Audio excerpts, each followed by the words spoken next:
Les technologies numériques traversent toutes les activités humaines, incluant la production agricole.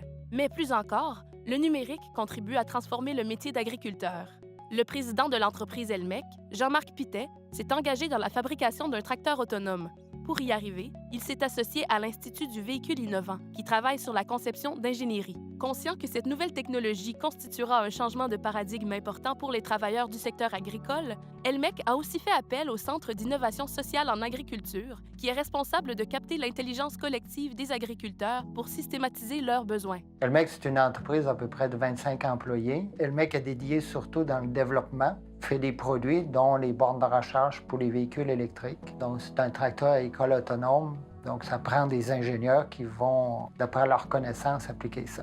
Vous êtes associé au CISA pour faire à peu près de l'admissibilité sociale de ces nouveaux produits. Le projet visait à définir les caractéristiques du tracteur autonome idéal. Pour ce faire, le CISA a donc créé une structure inclusive en mettant à contribution la participation des agriculteurs dès la phase de préconception. Une des grosses leçons qu'on a apprises en travaillant avec le CISA puis en suivant le processus qu'on a fait, c'était vraiment d'aller au-delà de juste penser aux besoins des futurs clients. Ça a été de se mettre dans leur tête, comprendre leur quotidien, comprendre comment ils fonctionnaient. Après ça, de considérer tous ces éléments-là pour faire notre conception véhiculaire, notre conception en ingénierie. Les chercheurs ont observé des effets bénéfiques lorsque des experts du domaine technologique et du domaine social interviennent simultanément au début du processus d'innovation en impliquant les usagers et l'entreprise de commercialisation. L'importance de croiser innovation sociale, innovation technologique et le fabricant, c'est de réussir à réaliser en temps réel toutes les étapes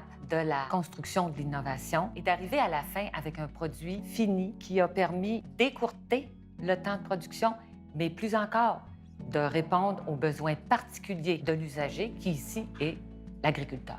Au début de la démarche, les deux centres de recherche ont dû relever certains défis. Le plus grand défi qu'on a rencontré dans ce projet, ça a été de s'adapter aux différentes cultures organisationnelles entre CISA et Livy. C'est sûr qu'à certains moments, on a dû sortir de notre zone de confort, changer nos manières de travailler auxquelles on était habitués. On a senti un moment charnière où les deux équipes ont eu une synergie et on a vraiment créé qu'une seule équipe de travail.